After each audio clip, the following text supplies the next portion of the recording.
va enchaîner avec Alstom. On accélère avec le titre du géant ferroviaire qui a bénéficié d'une bonne publication de ses résultats la semaine écoulée. Et ses cours se sont envolés de 15% en 5 séances. En fait, cela vient confirmer là aussi un changement de lecture des investisseurs depuis la mi-mars. Là aussi, en fait, une base de fondation à plat.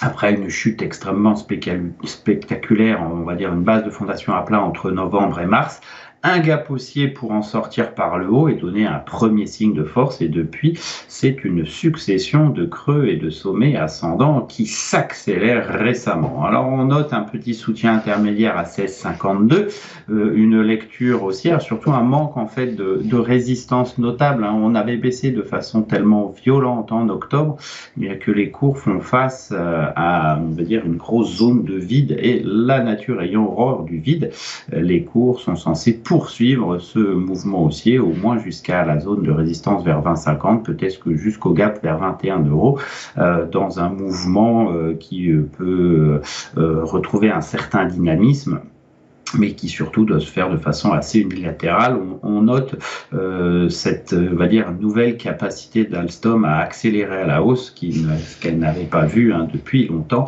un titre qui s'améliore nettement à moyen terme.